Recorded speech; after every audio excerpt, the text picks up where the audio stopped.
راشد کہتا ہے اللہ مجھے معاف کرے، لیکن اس کمبخت عورت نے کبھی کسی کا گھر آباد نہیں ہونے دیا، ہمیشہ لوگوں کے گھر میں فساد ہی ڈالا ہے۔ میں نے بہت سے لوگوں سے رابطہ کیا لیکن کوئی کاندھا دینے کے لیے نہیں آیا۔ نہال کہتا ہے بھائی آپ کیوں پریشان ہو رہے ہیں، ہم ہیں نا کاندھا دینے کے لیے۔ ثنا حمزہ کو دیکھ رہی ہوتی ہے لیکن حمزہ اپنا منہ موڑ لیتا ہے۔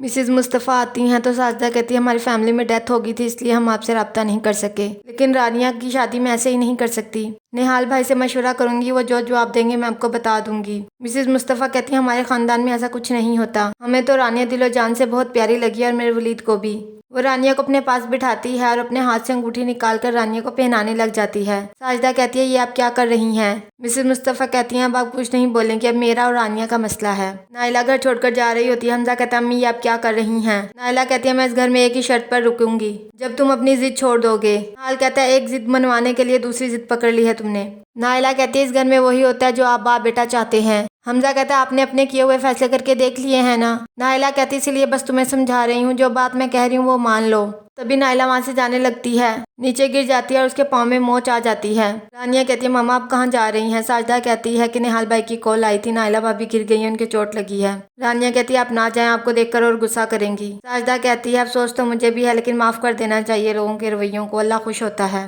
نہال جھوٹ بولتا ہے اور کہتا ہے کہ لون میں پانی بند کرنے گئی اور گر گئی، اب نرس کا انتظام کرنا پڑے گا۔ رانیہ کہتی ہے نہیں تایا ابو، میں اور ماما مل کر خیال رکھیں گے تائی جان کا۔ ساجدہ کہتی ہے نہال بھائی ہم آپ کے اپنے، ہمیں پرایا مت سمجھے۔ حمزہ رانیہ کو دیکھتا ہے تو کہتا ہے آج تو بڑے بڑے لوگ آئے ہیں ہمارے گھر پہ۔ وہ رانیہ کا راستہ روک لیتا ہے۔ رانیہ کہتی ہے میرے راستے سے ہٹو۔ حمزہ کہتا ہے راستے سے تو تم کافی عرصہ پہلے ہٹا چکی ہو مجھے۔ ساجدہ کہتی ہے نائلہ بھابی آپ کو جلدی اللہ آرام دے دے، میں اور رانیہ آپ کا خیال رکھ لیں گے۔ نائلہ کہتی میرے پاس ملازم ہیں جو میرا خیال رکھنے کے لیے کافی ہیں۔ ساجدہ کہتی ہے آپ دونوں سے ایک مشورہ کرنا تھا، میں چاہ رہی تھی کہ رانیہ کی انگیجمنٹ کر دی جائے جمعے کو۔ نائلہ خوش ہو جاتی ہے یہ بات سن کر اور کہتی ہے نیک کام میں دیر نہیں کرنی چاہیے۔ نہال کہتا ہے تم نے کسی سے مشورہ بھی نہیں کیا اور اتنا بڑا کام کر لیا۔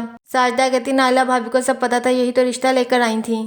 نائلہ کہتی ہے کہ آپ غصہ کیوں ہو رہے ہیں، رانیہ بیٹی ہے آپ کی، آپ اس کے سر پر ہاتھ رکھیں۔ نہال کہتا ہے جب آپ دونوں نے سب کچھ کر لیا ہے تو مجھ سے مشورہ کیوں مانگ رہی ہیں؟ ساجدہ آ کر رانیہ کو بتاتی ہے کہ تمہارے تایا ابو کو جب تمہاری بات پتہ چلی وہ بہت غصے ہوئے۔ رانیہ کہتی ہے اب ہم کیا ہی کر سکتے ہیں؟ حمزہ کہتا ہے رانیہ کہیں اور منگنی کیسے کر سکتی ہے؟ نائلہ کہتی ہے وہ لوگ خود مختار ہے، اپنا فیصلہ خود کر سکتے ہیں۔ حمزہ کہتا ہے پھر مجھے کوئی جواب دے گا، اس نے مجھے کیوں انکار کیا؟